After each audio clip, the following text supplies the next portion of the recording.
This is a series of 100 films about Japanese places I've been, and this is a film about the fanciest shopping district in Tokyo.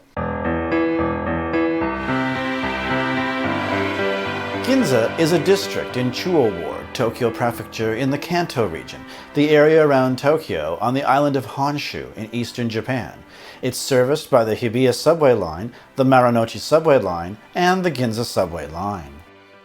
The first time I went here was my first month in Tokyo. I was dispatched to the Ginza branch of my chain English school.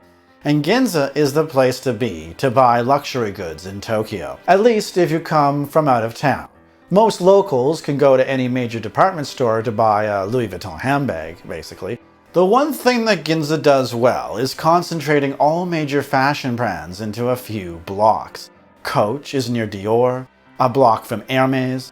However, in recent years, the most important buildings are taken up by stores like H&M and Uniqlo as Japanese women start to tire of spending all their money on expensive handbags and scarves. Instead, they take trips to Hawaii or to fancy spas or take English lessons. For years, luxury brands were seen as the bare minimum of entry into the Japanese middle class.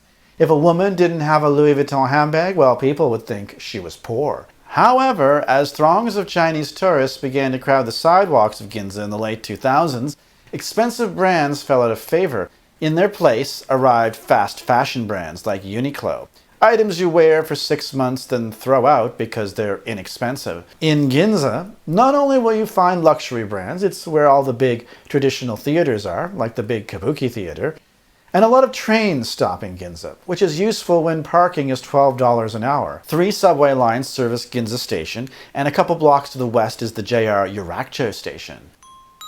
Nomu. And if you don't want to overload your luggage, there are places you can buy expensive fruit, like Senbikia. Here you'll find $120 Yubari melons from Hokkaido and shine muscat grapes that go for $50 a box. And Ginza also has a number of high-end hostess clubs where beautiful women will pour your drinks and pretend to enjoy your conversation for an hourly fee. But no touchy-touchy, just looky-looky. And Ginza has expensive restaurants, small little places with 4 or 5 seats, owned by the best chefs in the country.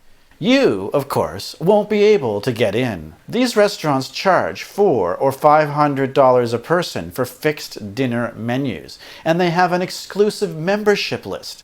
Rich families have been going to these restaurants for generations, if not centuries. So slapping down an extra 20 on the counter won't help much. Nomu. You see, in Tokyo, you often feel that buildings hide a secret world. And they do. Only most of the time, that world is, boring. Ginza is an exception.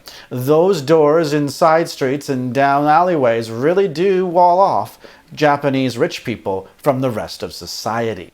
They're there for the high-end politicians, bureaucrats, and business people to hide from everybody else. How do I get there? If you're new to Japan, you'll probably want to start in Tokyo from Shinjuku Station, since it's the busiest train station in the world. Take the Marunochi Subway Line in the Marunochi direction to Ginza Station. As always, remember that this information may be out of date by the time you're watching this. The word of the day is nomu. It means to drink in Japanese. So if you want to remember this word, feel free to watch this video 10 more times and repeat along with me, or at least that's what I do. Next time. So that's it until next time when we visit the Japanese salaryman's favorite drinking spot. So until then, sayonara.